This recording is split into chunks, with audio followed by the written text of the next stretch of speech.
Hi, I'm Scott Fedyshyn at Fedyshyn CPA Group. And look, we all know that tax season isn't really fun for anybody. But what we rolled out last year was a method for small business owners to collect their information in an Excel workbook and submit it to us quickly and easily.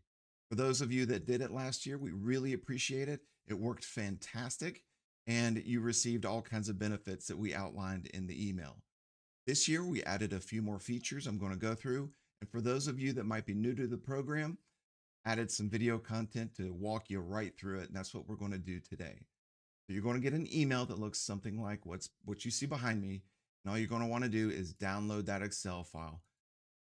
Your browser should let you know when it's downloaded and you can open up there, or you go and find wherever it was that you saved it and pop it right open.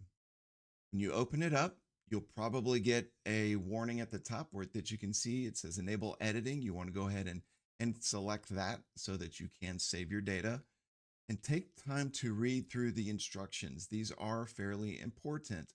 If you don't fill it out exactly correctly, it could generate some errors and your return may not be accurate and you could pay too much in tax that you don't want to. So it's important to walk through these. If you have any questions at all, please reach out and let us know. I won't go through all of them now, but a couple of things to be aware of as you're filling it out. When you receive your workbook, it's not going to have all the tabs that you see here. It is only going to include the tabs that you specifically filed on your return last year. So you'll know exactly where to go and what to fill out. Looking at the example here, a 1040 that's a Schedule C or a sole proprietor that goes right on your individual tax return. A couple of things I want you to notice first.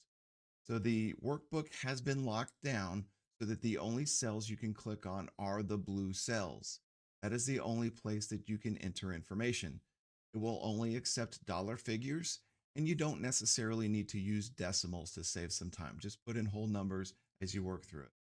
Make sure you type in your business name, your revenue items, and then below, the most important part of your return is all those glorious deductions. Okay.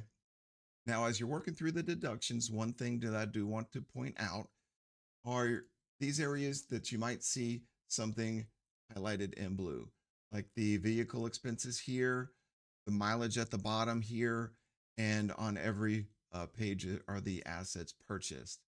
What happens if you click one of those, it brings you up to a YouTube video. That means there's something specific about that item that you'll want to know when you're entering information there. Each one of those videos is only a couple of minutes long.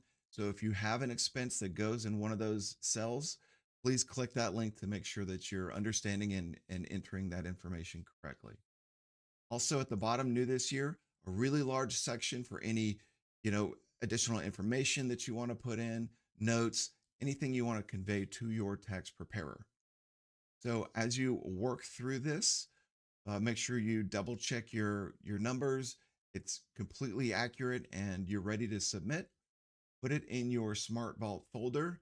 And then most importantly, let us know that all your information is in or you've dropped it off to our office and it is ready for us to begin to prepare. I look forward to working through this next tax season with you. We really appreciate you working with us and using this template to organize your tax information. It's going to save you both time and money, and it's a win-win for everybody. If you have any questions or if you'd like to see any features added to this, please let us know and we'd be happy to do it for next year. Thanks so much, and we look forward to seeing you in tax season.